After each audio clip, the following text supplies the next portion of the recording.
E em nossos estúdios recebo a gerente regional do IBAMA, Adriana Soares, e a nossa repórter Lina Coelho, que acaba de chegar da área de conflito entre os integrantes da Operação Entorno e os madeireiros da região de Buriticupu, com imagens exclusivas que você vai estar acompanhando nessa edição. Adriana, um momento de conflito, um momento difícil, né, nessa solução desse impasse, para que os nossos telespectadores saibam o que está acontecendo nesta região. Boa tarde. Boa tarde, Laércio. Boa tarde a toda a população. Em outras oportunidades, né, o próprio SBT nos convidou para estar expondo um pouco das atividades do IBAMA na região tocantina, acima de tudo.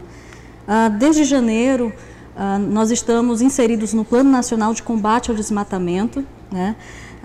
Como todos já sabem, existe uma grande operação que vem sendo realizada desde fevereiro desse ano, que é denominada Força e Soberania, que a estratégia inicial foi de retirada de bandidos da reserva biológica do Gurupi, que está localizada ali na região de Açailândia, Itinga, que é uma área hoje denominada prioritária de proteção pelo governo federal no Maranhão, assim como as terras indígenas, visto que foi identificado que são áreas remanescentes de floresta amazônica no Maranhão.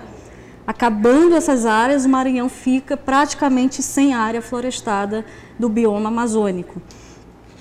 Então, o IBAMA vem, juntamente com seus parceiros, né, Polícia Rodoviária Federal, Exército, Polícia Federal, Batalhão Florestal, né, através da Polícia Militar do Estado do Maranhão, vem agindo, né, com essas operações. Inicialmente foi dentro da reserva biológica, posteriormente nós fizemos uma mudança de estratégia que foi de ida a todos os polos madeireiros que estão no entorno dessas áreas públicas, tanto das terras indígenas quanto da reserva biológica do Gurupi, polos madeireiros localizados no município de Açailândia, de Itinga e agora recentemente o de Buriticupu. Qual o objetivo dessas operações denominadas Entorno? Obviamente, é localizar os receptadores de todo esse material ilegal que está sendo extraído dessas áreas públicas, né? E, de alguma outra forma, poder beneficiar também uma série de comerciantes, de madeireiros. Uma coisa que é importante a gente enfatizar é que existem madeireiros éticos, corretos e que trabalham na legalidade aqui na região tocantina. No entanto, estes estão em número muito reduzido, porque a concorrência é extremamente desleal. O preço da madeira de um madeireiro ilegal, que extrai de uma área pública, que não tem o mesmo custo que um madeireiro legal tem, que é de pedir autorização, ter todas as licenças emitidas tanto pelo IBAMA quanto pela Secretaria Estadual de Meio Ambiente, isso tudo gera um determinado custo. Agora, né? Adriana, nessa região agora de Buriticupu especificamente, por que chegou a esse ponto de tensão, inclusive com atrito, com um conflito mesmo, um embate, inclusive com tiros que a repórter Lina Coelho acompanhou? Por que chegou a esse ponto? Então, esses acontecimentos, né, de insegurança, de grave insegurança na região, principalmente de Buriticupu, não é um fato inédito, né?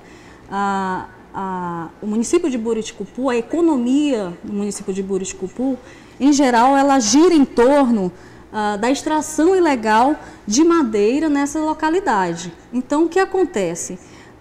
Os madeireiros, né, ilegais, né, que utilizam há décadas esse material, obviamente criaram uma situação de direto atrelamento da economia do município e faz com que usa a população, é óbvio, que necessita do seu trabalho, né, mesmo que com uma madeira que é de origem, inclusive, da população, né, que está sendo roubada.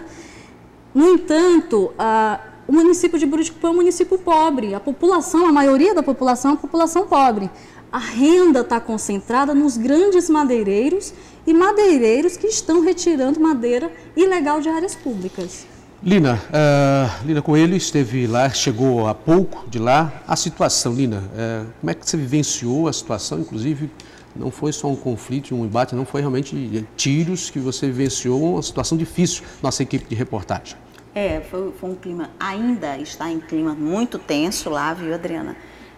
As pessoas não se conformam E lá toda a comunidade, comerciantes, todos estão a favor dos madeireiros, até porque essas pessoas, como a Adriana disse, elas trabalham nas madeireiras, sobrevivem daquilo. Então, a partir do momento que não tem mais madeira para ser vendida, os funcionários têm que ser demitidos.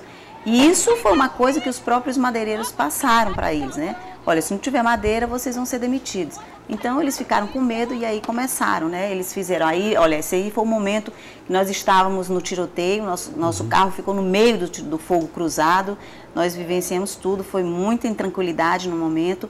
Eles queimaram toras de madeiras, colocaram madeiras de lei no meio da BR, foram umas 4 toras de madeiras serradas, e depois queimaram uma máquina que estava a trabalho do IBAMA fazendo o trabalho de colheita das madeiras, colhendo as madeiras madeiras clandestinas que estavam jogadas no meio da rua. Eles deixam as madeiras lá, depois voltam para apanhar quando ninguém estiver vendo, né, todo esse trabalho. E lá quem estava lá? O conflito. Olha, nesse momento a Polícia Rodoviária Federal eles estão saindo agora, porque eram só 4 policiais estão saindo, e eles não davam conta, era aproximadamente umas 15 mil pessoas para 4 policiais, então eles chegaram para conversar com a população não entendeu, começou a jogar pedras, né, e paus, e aí eles reagiram com balas de festim.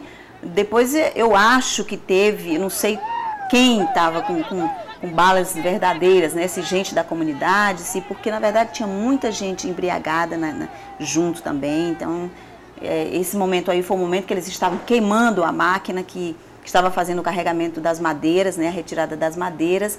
A nossa equipe foi proibida e foi ameaçada. Se a gente fosse no local, nós teríamos nosso carro queimado, mas aí a gente conversou com eles para pegar a imagem e conseguimos essas imagens aí. Hoje de manhã também nós fizemos. Pra você ter uma ideia, hoje pela manhã ainda tinha fogo na BR. Nós vamos então rodar aqui uma matéria então que a Lina esteve no local e fez. Nós vamos acompanhar, portanto, essa matéria e dar continuidade, portanto, aí para entender, compreender e o desfecho, inclusive, disso, Adriana. Vamos acompanhar. Madeiras em toras, serradas e pneus foram colocados e ateados fogo no meio da BR-222, uma das mais movimentadas do estado do Maranhão. A revolta da população é por causa da mega operação do IBAMA aqui na região, que acabou fechando 40 madeireiras que trabalhavam ilegalmente na venda de madeiras. Ninguém entrava e nem saía da cidade. Policiais chegaram no local na tentativa de acalmar os ânimos, mas foram recebidos com pedras e paus. A população tentou linchá-los e houve tiroteio no meio da BR. Sai daqui! Vamos sair daqui, pelo amor de Deus! Vamos sair daqui! A Polícia Rodoviária Federal teve que usar balas de festim e bombas de efeito moral para conter as pessoas. Na confusão, 2 pessoas saíram feridas. Uma delas morreu quando deu entrada no Hospital Municipal Socorrão, na cidade de Imperatriz, a 250 quilômetros de Buriticupu. Este senhor, que também ficou ferido, está em observação em um dos hospitais da cidade. Nós estamos manifestando lá, né? Fazendo nossa parte, né? Querendo que o IBAMA vá embora para nós trabalhar. Eu sou ajudante de madeireiro. Se eu não trabalhar, eu não como. A multidão ateou fogo também numa carregadeira que estava sendo utilizada pelo IBAMA no recolhimento de madeiras clandestinas que ficavam escondidas em vários pontos da cidade.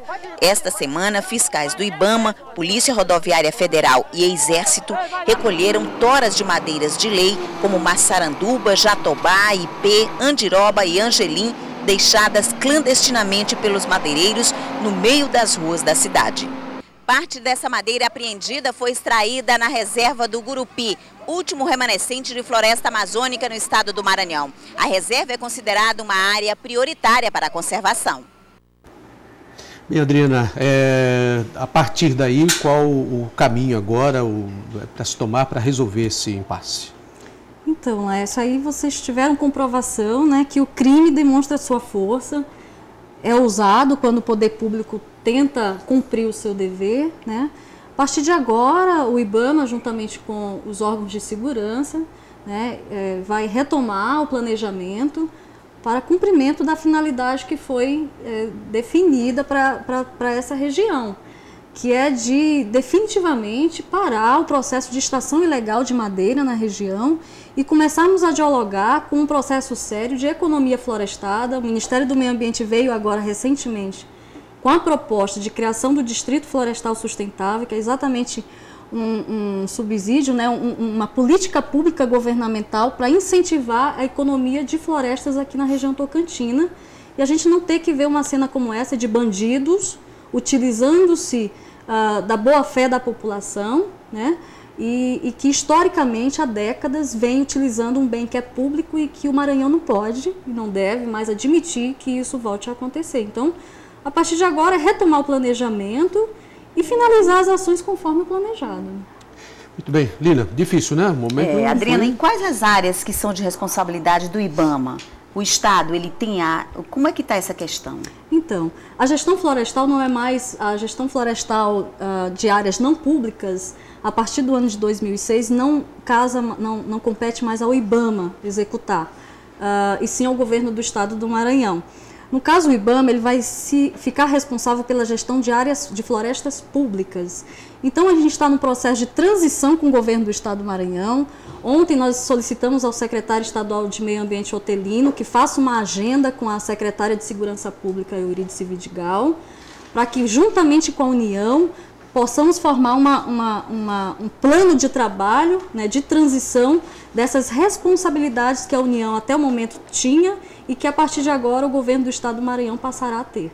Está suspensa, então, a apreensão dessas madeiras por enquanto lá em Buriticupu, porque o clima está muito tenso. A tentativa inicial, como vocês puderam ver, da Polícia Rodoviária Federal foi de diálogo, infelizmente não conseguiu, né? A madeira que, como a reportagem colocou, a madeira que estava sendo transportada não era madeira de pátio de madeireira, era madeira que tinha sido abandonada por criminosos, porque tinham roubado das áreas públicas, e o IBAMA inicialmente resolveu já apreender essa madeira. Agora o processo vai ser de organização, né, como eu vinha a falar, e de retomada das ações. Obrigado, Adriana. Muito obrigada, Lina. Bom revê-la. Graças a Deus.